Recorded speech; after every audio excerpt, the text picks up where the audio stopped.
Welcome to Off Leash and Unfiltered. Trigger warning, I'm Katie Pepe, delivering the truth in dog training.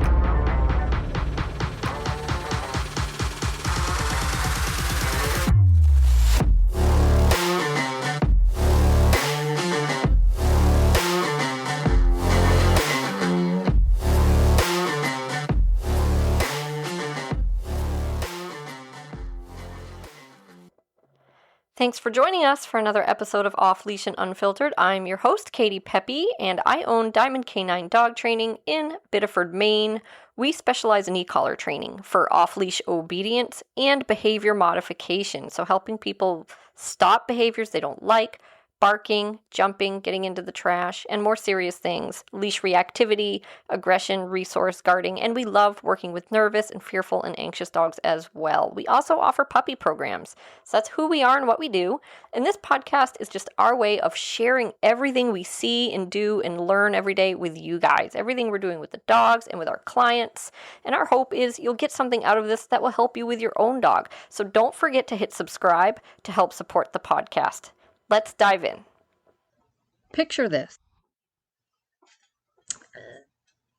You go through a divorce. You find yourself moving into a little suburban trailer park type environment where you are surrounded by little old ladies and their small, yappy, untrained dogs. Which is fine. There's no judgment here against people that belong to any of those groups. Okay? I'm not making fun of older people. I'm not making fun of people in trailer parks. And I'm not making fun of people with little yappy dogs. Well, maybe there's a little judgment there. But as long as they're under control, it's your business. But picture that, right? And this is not an environment that you're used to living in. Of course, and you don't quite fit in because you have a large, anxious German Shepherd. And, the dog's probably always been anxious, but he did okay where he was living. And now he's older, 6, 7 years old, and thrust into this new environment, surrounded by things he's not familiar with, dogs he's not familiar with, yappy dogs at that. Which, of course, and, divorce is obviously stressful, so I have to assume stress is part of the situation here as well. A dog's really, really anxious, right? Probably much worse than normal, than his normal self. And imagine he's barking, kind of reacting at the other dogs.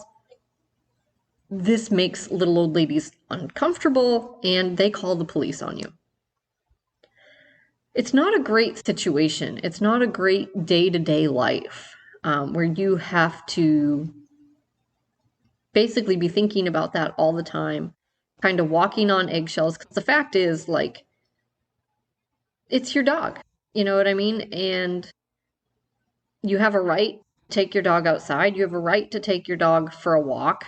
And even if your dog does react to other dogs, you still have a right to do that. I mean, what else are you going to do? You can't trap your dog inside. So it's a really, really uncomfortable situation socially to have to wake up to and navigate your way through every single day. And that is the call that I just took, my friends. But not just that. The unfortunate thing is this person sounds like a really responsible dog owner who is just trying to adapt to a new lifestyle, help his dog adapt to a new environment, and get him over these things that are causing him to react, but he doesn't really know how to do it. He's not equipped with the tools and skills to do it. And so he's looking for some help with that, which, is a good thing. However, in the interim, what's happened is he accidentally left his door cracked open. And your dog will never miss an opportunity to take advantage of a cracked door.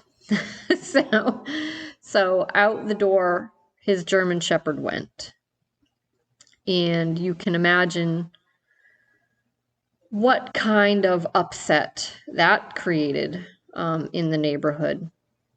So there were other dogs present at the time, which may be what triggered his dog to actually go out the door.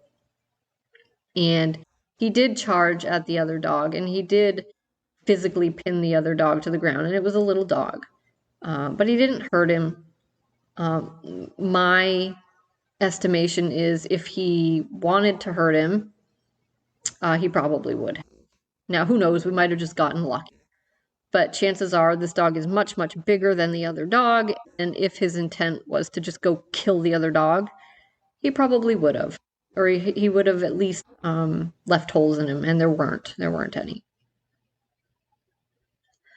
So we have a situation now, right, where the neighborhood already wasn't very welcoming. You know, the people there were scared of the dog. They didn't like the dog. And in my estimation, they really were kind of giving the guy a harder time than he deserved because he was trying. And, you know, what are you going to do? So, and he does leave the neighborhood now just to go walk his dog, which is a pain in the ass, right? It's like you have to get in your car and actually leave the neighborhood just to go walk your dog around and get him his like minimal exercise requirements met, which is unfortunate. But then after this incident, you can imagine things aren't any less hostile. They're actually much, much worse. And I think it's easy when you're in a position like that to obviously feel defensive, which this guy does. And like I said, he's going through major life changes anyway. So like he's already got a lot on his plate, a lot weighing on his shoulders, a lot on his mind, right? I mean, don't we all, right? We all have something going on or have or had something going on. So he's in the midst of, you know, his personal stuff. And then on top of that, he's got to deal with sort of the social hostility that has has been directed at him in the neighborhood since he's moved in, and he has this dog that just doesn't fit in with the other dogs and is reacting to them and making people uncomfortable. And then he makes this unfortunate mistake of not having the door quite shut properly, and his dog getting out and going after this little dog. But, you know, like I said, leading up to that, there had already been so much drama. This person is naturally going to be in a more defensive state of mind. And I think that's natural and normal. But the problem with it is, at the end of the day, even though it was an accident, it's not acceptable, right? Naturally. Like, nobody needs me to tell them that. But sometimes people do need me to tell them that because it's easy to just kind of get overrun by our emotions, especially if we feel like up until that point we had been treated really unfairly. It's easy to stay focused on that and lose sight of proper evaluation of what actually happened that day, never mind all the days before, right? So what it all boils down to is your dog got away from you and physically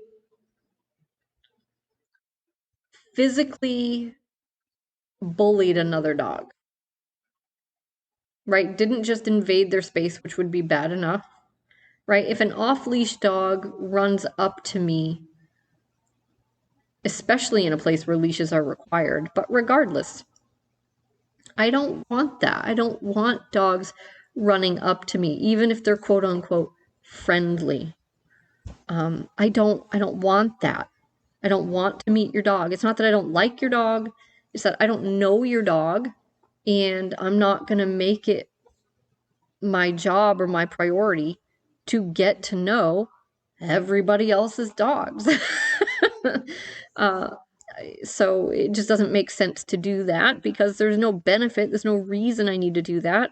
But there's lots of risk. And there's just, to me, the most respectful way to greet a new dog really is mostly to ignore them. And so I'm not interested in meeting other people's dogs. I don't want them running up to me. I don't want them running up to my dog because I don't know what's going to happen. Even if you say your dog is friendly, I don't know what's going to happen. But never mind if we already have a history of seeing your dog react poorly toward the other dogs in the neighborhood. Now I'm going to be really on edge. I'm going to be very upset. I'm going to be more scared, right? Of course. Now, so you can see kind of both sides here, just sort of coming to a full rolling boil when this incident happened. And I think it's going to be really, really imperative for obviously this person to get their dog some formal training, which of course that's why we were talking. He's trying to get set up to do that.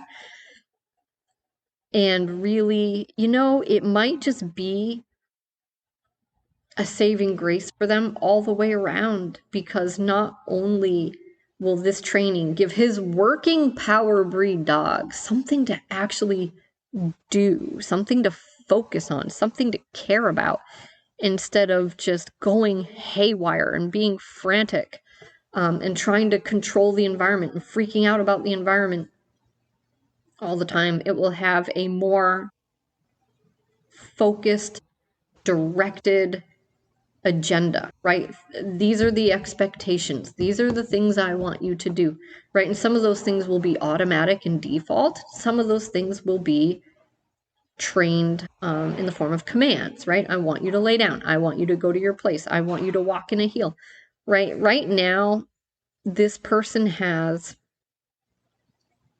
an intense working breed of dog who's never known work, who's never known rules and boundaries, who's never known consequences, who's never known any of that. And they've never known what their role is in the relationship, in the world.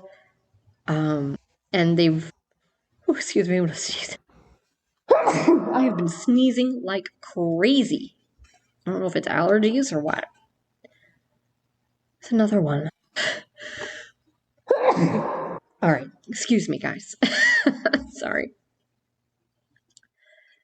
And he may be somewhat anxious just genetically, that he might have a tendency toward anxiety, which is actually pretty common in the shepherds. We see them sort of lean that way a lot of the time. But then if you take a dog like that and you just thrust them into the world with no rules, no boundaries, no direction, no job to do, no clear path to walk, it makes them nuts, right? They just have no idea what to do, what they're supposed to be doing, and it's just all question marks, and it's all just frantic, high energy drive just flying around and nowhere to really direct it. And it's not healthy. So I think a formal training program would help them just in that respect, just totally to put some order to things, to take this dog's drive and energy and all this natural guarding instinct as well, and sort of put all of these drives into something besides being frantic. To put it into, oh, I have to think about what my owner handler wants. I have to think about what they ask me to do. I have to focus on executing and holding this command and doing this thing. And also, by the way, we're going to tell the dog, you're not allowed to do those other things you're doing. We want you to do this, right? So it's very clear contrast. We're not going to bark out the window at dogs or little old ladies. We're not going to pull and lunge on the leash. We're not going to do any of that stuff. There's going to be a really uncomfortable consequence for doing those things, but then we are also going to have an alternate behavior that is expected. And I use the word expected there because we don't always want to have to be telling the dog verbally and nagging them to do something else. We want, for the most part, for this to be automatic. Now, yes, we can ask the dog to do things like heel and lay down, right? But there are some things that I really want to just be second nature, like walking nicely on a leash, maybe not a perfect heel, but that should be default. You always do that. You're never allowed to pull me. I don't care if we're in a heel or not. You cannot pull me. You cannot bark at people. right? So there's still rules, and those are automatic and they're expected. When we go to a door, you're not allowed to crowd the door. You're not allowed to run through the door. Again, automatic and expected. When I put down a bowl of food, you can't rush toward the food. You can't just assume it's yours. That's not allowed. We want that to be automatic and default. I don't want to have to tell the dog, no, you can't eat that. Wait, wait, wait, wait, wait. Sit, sit, sit. Or same thing at the door. I don't want to be managing, right? Because that's just more management. It doesn't solve anything. It doesn't fix anything. It doesn't improve the dog's state of mind. It doesn't clarify for your dog what the dynamic is. It doesn't clarify for the dog what their role is. It doesn't make it clear that in every circumstance, their whole job is to look to you and wait and see what you want them to do. Right? If you can't set that precedent with food, with the front door, then why in the hell would you expect to be able to set it when there's another dog around, when there's a stranger around, when there's a squirrel running by, or any of those things, whatever your dog's thing is, right? If you can't create a dog, you can't build a dog that just automatically knows what you expect in those easier situations, then you're certainly not going to get it in the harder situations, right? And you're going to have to rely on management. You're going to be hanging on to that leash, physically managing your dog, right? Restraining them. And while I certainly hope you would do that rather than just let your dog go, that is restraint. It's not training. Not really, right? We're just hanging on for dear life. There's a big difference between restraining your dog or training your dog. There's a big difference between you having to tell your dog constantly all these things you want them to do and keep that information constantly coming in, or teaching your dog, that's the baseline, that's the normal. This is every day, buddy. This is what I want you to do. It doesn't change. Like, there is no day off from doing these things. There is no time where it's okay for you to own the door and just go do what you want with it. Crowd the door, run through the door. Right? Which, by the way, that accidental door slip, that's a thing that we can teach dogs not to do. And if we had done that before this point, then obviously that incident would have never even happened, right? And so that's what people don't understand, right? And that's not me picking on this person. This was an unfortunate accident. He's already having a terrible time. I get it. But my point is, when I'm in a lesson with a client and I say, hey, let's teach your dog not to bolt through open doors. This is how we do it. And of course, it involves a very high correction for bolting through an open door, right? Which we then contrast with, it's totally okay to go through a door if I invite you, if I give you permission. There's no consequence when you do that. That's fine, right? So they need that contrast, they need that pattern, but that's what we do.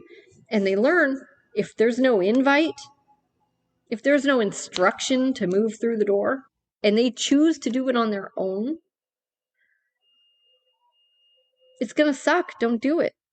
So when I'm doing that and I'm having that conversation with people, nobody wants to do that, right? Almost nobody goes home and does that. But then they end up in situations like this. Now, to my knowledge, he's never done a formal training program, so I'm not talking about him. I'm just saying this is a great example of the type of thing that can be avoided when you are with a trainer, when you are in a lesson and they say, hey, we know this is a thing your dog tries to do, let's fix it so they don't do that thing anymore. And then you don't have to find yourself in the position where your dog goes after another dog. Your dog charges up to a walker or a biker. Your dog gets flattened by a GMC. You don't have to be that person, right? So if you don't want to do that, you are literally choosing to take the risk of being that person instead of subjecting your dog to a couple moments of discomfort. I mean, it's just crazy to me. It's crazy not to do that. Especially if you do live in a neighborhood like that, like, then you cannot afford to be that person,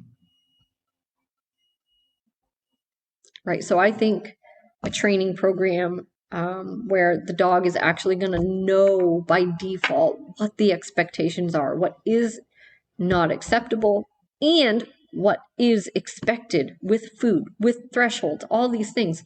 This is a working dog, and yet there's no work,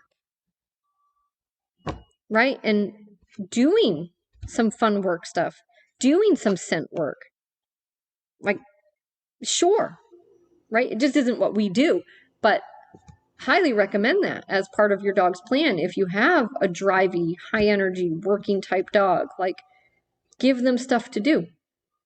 Problem is, people become kind of absorbed by this whole doing work thing, and sometimes they start to talk and act like it is the only thing that matters.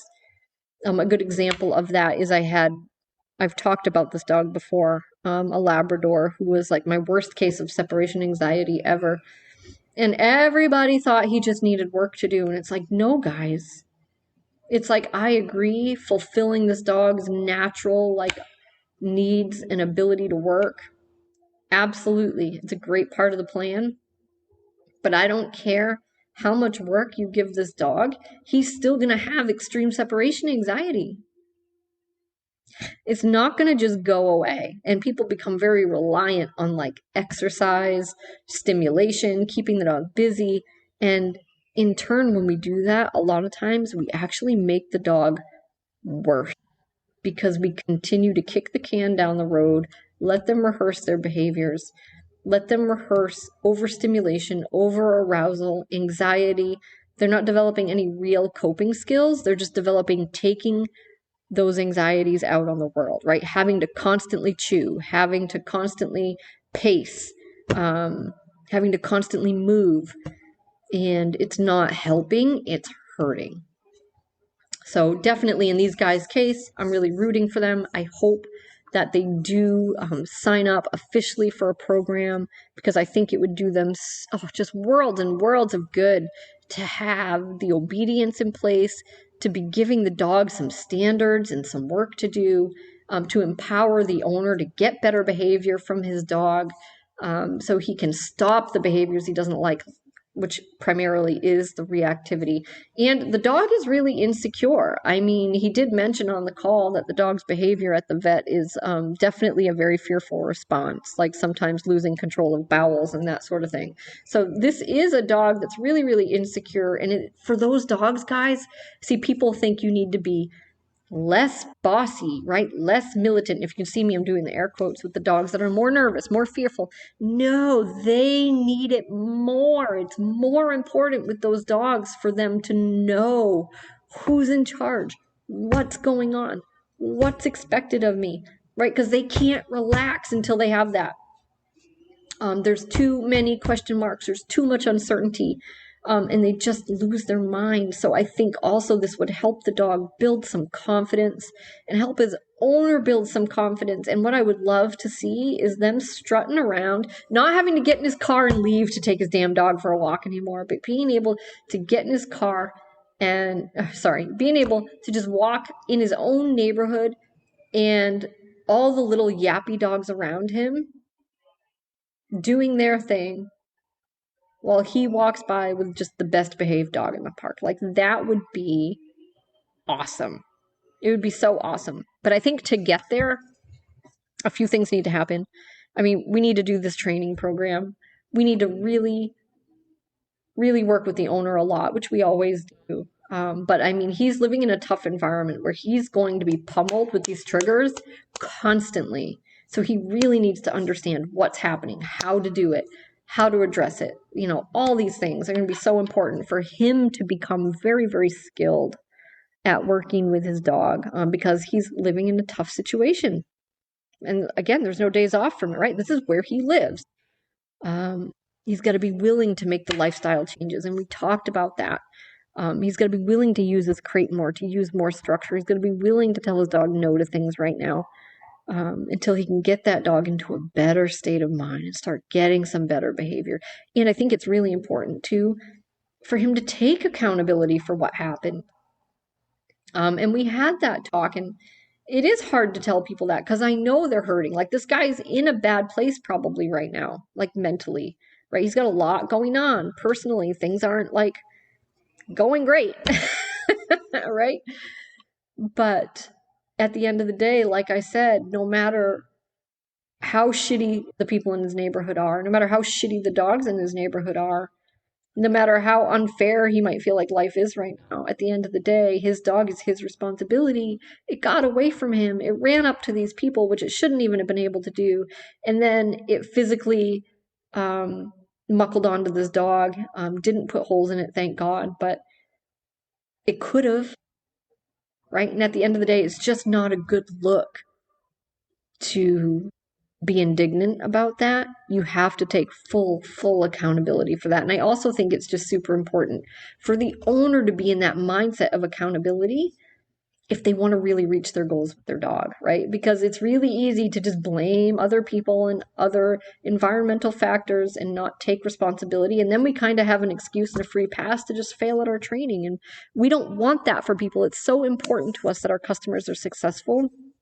We want to see people reach their goals, and we know the best guarantor of that is for them to take full responsibility for what happens, right? Because nobody wants to fail. Nobody wants something that is entirely within their ability to fail, right? And so once we accept full accountability for our dog's behavior, we tend to be a lot more successful because we know, like, we've admitted out loud that it comes down to us. And so that's a really, really powerful shift in mindset. And it's just a better look. And I think it can be really hard to do in the moment, which I totally get. I totally get feeling defensive. But, we have clients who their dogs do get attacked, like violently attacked by other dogs. And the owner of the attacking dog will blame them. And I have to tell you, there isn't a faster way for people to write you off as a problem and irresponsible and idiotic, right? And you don't want to be put in that box. At the end of the day, the best thing you can do to protect yourself against people, if they are shitty people, if they do have shitty little dogs, the best thing you can do to protect yourself is to take full accountability. Your dog should never have gotten away from you. Your dog is your responsibility. Apologize for that mistake, and then be really proactive about change, right? Actually do it. Don't just sign up for a training program, because we have those people too who just sign up for a training program and they just want to look good. So when they go to court, they can say, yeah, we went to training. Really do it. Like, embrace it. And the beautiful thing is you might get way more out of it than you ever planned on. You might finally have a relationship with your dog where you go, oh my God, all these years I thought I was enjoying my dog. I thought we had a good thing together. And like, I had no idea how much better it could be. Like, I've gotten to know my dog in a different way. I've deepened our communication. We're able to do more together. Like, this might just be a wake-up call for you to learn some stuff. And I mean, really, maybe for your dog to save you, right? If you're going through a bad time, you don't really have anyone else right now. And I'm not saying that's his case. I have no idea. But I know I've been there, and I know lots of other people have been there. maybe this happened for a reason, right? Not to get all like um, deep and emotional here, but really, like sometimes I think it's a wake up call from the universe that is like, hey, you're just floating through life. You're just kind of letting things happen to you. And like you're missing out on the full experience. The depth isn't there in your relationships, right? And maybe that starts with your dog, but maybe it bleeds into other relationships. Maybe it bleeds into other projects in life that you haven't been successful with.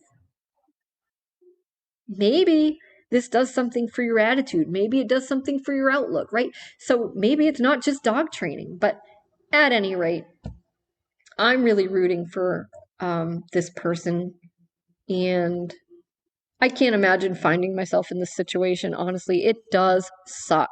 But the good news is, I think it's well within his control to improve the situation. It's just a hole he's going to have to dig out of. And I'm really hoping that we get to help him do that.